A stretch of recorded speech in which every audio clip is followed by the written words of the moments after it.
जय श्री जगन्नाथ। जामाया देवे अगोचर काहू जानिबे नर छार। माया संसारे जार लीला जानाम भव जले भला। करुणा कटाक्ष प्रकाशे भकत जन दुख नाशे। से हरि चरित प्रकाशे श्री भागवत एकादशी। आज भावज्ञान ब्रह्मतत्व कहवा पूर्वर कली कलमुछर किपर उद्धार हम आउ बर्तमान जो कल्कीलीला आरंभ है से आरंभ विषय किसी सूचना देवी जहाँ प्रभुंकर निर्देश माँ कृपामयी जहाँ मत कही आज आपण मानक कहबी ये जो कलीर जो विघटन समय ताड़ना समय संहार समय आ शेष समय यही समय सारा पृथ्वी रे बीतपात हम आपण देखुना कौटी बात्यार घन घटा तो कौटी अग्निर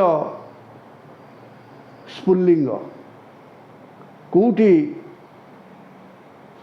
युद्धर घन घटा तो कौटी हाहाकार चित्कार घन घटा आउ प्रत्येक दिन शह शह लोक एक्सीडेंट रे जाउचंती। प्रत्येक दिन शह शह लोक स्ट्रोक रे जाउचंती। प्रत्येक दिन अध वर्षर पिला कम बयसर पिला चली जाउचंती। कारण महापुरुष अच्युत कलम करथिले अजा थिब नाती जीव।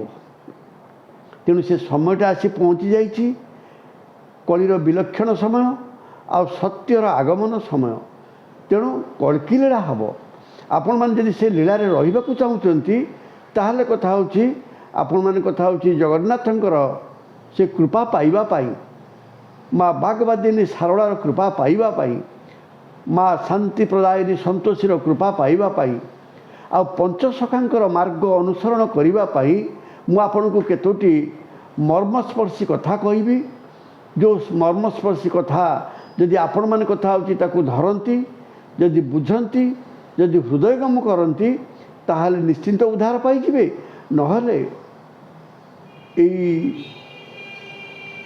जो मीनशनि पड़ी आधे कथा होची हीन भलिया समस्ते चलीजे आ जो मैंने ये 2-3 वर्ष भितर न जीवे 2032 भितर निश्चिंत जीवे आ 32 जो मैंने रे से सत्य को अनुभव करेंगे। मु तो बहुत समय दे दूची किंतु आपण मैंने देखिए यही 2 वर्ष भितर चकुली पिठा को जमी ओल्टेक सेका जाए बर्तमान प्रभु सेमती सेकीदेवे। आउ जो मैंने कथा होची पर को हैरान कर कार सर्वस्व छड़े नौकरी कोटिपति हो जाती। आपण मैंने देखुना चाकरी करी लक्षाधिक टंका दरमा पाइले भी सेमाने किपरि लोक मानकर सर्वस्व हरण करने को चेष्टा करछंती आउ कोटि कोटि टंका रखिछंती जोटा समय आसिलानी सेगुरा सबू बाहर जे जेते सुना रखिथिबो सी सब उभे जीवो जे जेते बैंक रे टंका रखिथिबो ता उभे जीवो आउ जो माने कथा होची नाम संकीर्तन रे रहिबे हरि नाम रे रहिबे से माने निश्चिंत कल्की लीला रे रहिबे।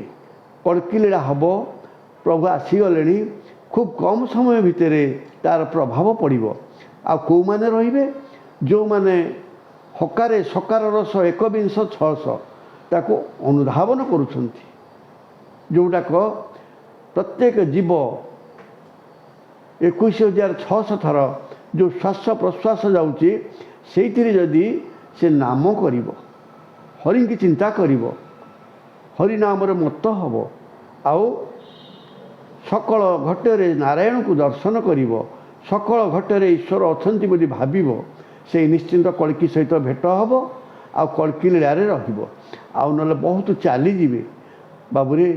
तेणु कथा होची जो कल्की लीला आपण मैंने रहिबा पाई ये गोटे सुजोग ये शेष सुजोग मु बहुत एपिसोड आपण मानकु कहिछि भयंकर बीतपात हब आगु को सब खिनखराप हो आपण मैंने थय पड़ेनि କେଉଁଠି କ'ଣ ହେଇଯିବ ବିଘ୍ନ କେହି ଜାଣିପାରିବେନି। ଇଏ ବିଘ୍ନ ଆସିବା ପୂର୍ବରୁ ଆପଣ କଥା ହେଉଛି ରାତତ୍ତ୍ୱ ବୁଝନ୍ତୁ, ରାସତତ୍ତ୍ୱ ବୁଝନ୍ତୁ, କଳ୍କିଲୀଳାକୁ ବୁଝନ୍ତୁ। ସେଇ କଳ୍କିଲୀଳାକୁ ବୁଝିବା ପାଇଁ ହେଲେ ତତ୍ତ୍ୱଗୁରୁ ଦରକାର, ଯିଏ ତତ୍ତ୍ୱ ଜାଣିଥିବେ, ପିଣ୍ଡ ଭିତର କଥା ଜାଣିଥିବେ, ଆଉ ପ୍ରଭୁଙ୍କ ସହିତ ମିଶୁଥିବେ। ଯେଉଁମାନେ ପ୍ରଭୁଙ୍କ ସହିତ ମିଶିବାକୁ ଚାହିଁବେ ସେମାନେ କଥା ହେଉଛି ଆଖି ବୁଜି, ଯେମିତି ବୁଦ୍ଧଦେବ ବସିଥିଲେ, ଆପଣ ସମସ୍ତେ ଆଖି ବୁଜି କିଛି କିଛି ସମୟ ବସନ୍ତୁ। ଅନ୍ତର ଭିତରେ ଅନ୍ତରାତ୍ମା ପ୍ରଭୁଙ୍କୁ ଦର୍ଶନ କରନ୍ତୁ। ଅନ୍ତର ଭିତରେ ନାରାୟଣ ଜାଗ୍ରତ ଅଛନ୍ତି, ଅନ୍ତର ଭିତରେ ଜଗନ୍ନାଥ ଜାଗ୍ରତ ଅଛନ୍ତି। ସେଇ ଜଗନ୍ନାଥ ଲୀଳାକୁ ଦେଖିବା ପାଇଁ ଜଗନ୍ନାଥ ବଳଭଦ୍ର ସୁଭଦ୍ରା ଜନନୀ ସୁଦର୍ଶନ ବ୍ୟଗ୍ର ହୋଇପଡ଼ିଲେଣି। ଭକ୍ତମାନଙ୍କୁ କୋଳେଇ ନେବେ ଆଉ ମ୍ଲେଚ୍ଛମାନଙ୍କୁ ସଂହାର କରିବେ। ଆପଣମାନେ କଥା ହେଉଛି ଯଦି ମ୍ଲେଚ୍ଛ ସଂହାରରୁ ରକ୍ଷା ପାଇବା ପାଇଁ ଚାହୁଁଛନ୍ତି, ଯଦି କଳି କଳମୁଷରୁ ଉଦ୍ଧାର ପାଇଁ ଚାହୁଁଛନ୍ତି, ସମୟ ଆସିଯାଇଛି। ଆପଣ କଥା ହେଉଛି ଦୁଇ ବାହୁ ଟେକି ଦିଅନ୍ତୁ, ରାଧା ଭାବରେ ରୁହନ୍ତୁ, ରାସତତ୍ତ୍ୱ ବୁଝନ୍ତୁ। ତେଣୁ ଆପଣ ନିଶ୍ଚିନ୍ତ କଥା ହେଉଛି ଉଦ୍ଧାର ପାଇଯିବେ। ତେଣୁ ତା'ର ତତ୍ତ୍ୱ କହିବାକୁ ଯାଇ ମୁଁ ଗୋଟାଏ କଥା କହିବି, ହଂସତତ୍ତ୍ୱ ବା ଯିଏ ଉଡ଼ନ୍ତା ହଂସକୁ ବାନ୍ଧିଛି ସେ ଭକ୍ତଙ୍କ ଭିତରେ ଗଣା ହେବ। ତେଣୁ ଆପଣମାନେ ଉଡ଼ନ୍ତା ହଂସକୁ ବାନ୍ଧିଲେଣି ତ? ତେଣୁ ଆପଣମାନେ ଆସନ୍ତୁ ନା।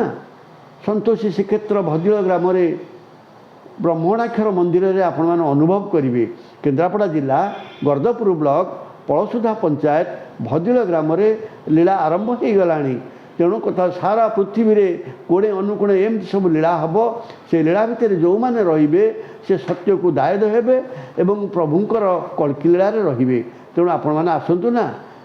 ଜୟ ଜଗନ୍ନାଥ, ଜୟ ମା ସନ୍ତୋଷୀ, ଜୟ ମା ବାଗବାଦିନୀ ସାରଳା, ଜୟ ପଞ୍ଚସଖା, ଜୟ ଜଗନ୍ନାଥ, ଜୟ ଜଗନ୍ନାଥ, ଜୟ ଜଗନ୍ନାଥ।